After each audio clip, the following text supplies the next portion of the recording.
Kakinada port విషయంలో PDS బియ్యం పేరుతో జరుగుతున్నటువంటి రచ్చ ఇంత అంతా కాదు. అసలు విషయం ఏంటంటే, ఇక్కడ ఉండేటువంటి పోర్టు సిఇఓ కేఎల్ రావు దగ్గర నుంచి గతంలో వైసీపీ ప్రభుత్వంలో 42% అరవింద వాళ్ళు ఆ యొక్క షేర్ల ద్వారా పోర్టులో వాటా వాళ్ళు పొందారు. ఇప్పుడు అరవింద వాళ్ళు ఇక్కడ భారీ ఎక్స్పోర్టర్గా ఉన్నారు. తర్వాత సిజ్జిలో వారికి దగ్గర 4,000 ఎకరాలు అరవింద వాళ్ళ దగ్గర ఉంది. ఇప్పుడు ఈ అరవింద వాళ్ళ దగ్గర ఈ యొక్క ఉన్నటువంటి భూమిని అరవింద వాళ్ళ దగ్గర నుంచి తీసుకోవాలని బహుశా కూటమి ప్రభుత్వం ప్రయత్నిస్తున్నట్టు మనకి కనపడుతుంది.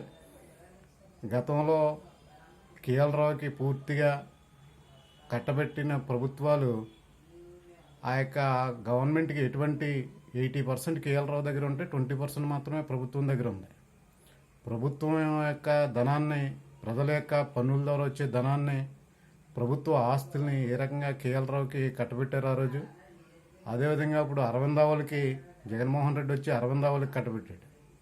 ఈ విధంగా ఏ ప్రభుత్వం వచ్చినా బడా వ్యాపార వ్యవస్థలో పారిశ్రామికవేత్తలని మరి ప్రభుత్వ ఆస్తులు కట్టబెడుతూ వాళ్ళని వేల కోట్లు, లక్షల కోట్లకు అధిపతి చేస్తున్నారు. కానీ సామాన్యమైన ప్రజలు కూటికి గుడ్డకి లేకుండా, సరైనటువంటి వైద్య సదుపాయం లేకుండా, సరైన రోడ్లు లేకుండా, సరైన ఇల్లు లేకుండా మరి సామాన్యమైన ప్రజలు ఏ రకంగా ఇబ్బంది పడుతున్నారు అన్నదే ప్రజలందరూ గమనించాలి. ఇవన్నీ కేవలం పీడిఎస్ బియ్యం కాదు. పీడిఎస్ బియ్యం ఎప్పుడు జరిగేదే. పోర్టులు ఎప్పుడు ఎక్స్పోర్ట్ అన్నది అది కామనం. ఆ బియ్యం ఎవరో తినరు. ఆ బియ్యం అలా ఉంచేసుకుంటే శుభ్రంగా ఎవరి ఇంట్లో అలాగే పురుగులు పెట్టేసి బయట పారిపోవాల్సి వస్తుంది. పీడిఎస్ బియ్యం అన్నది ఎప్పుడూ కూడా అమ్మేసుకుంటూనే ఉంటారు ప్రజలు. మీరు తినగల బియ్యం ఇవ్వగలిగితే తింటారు.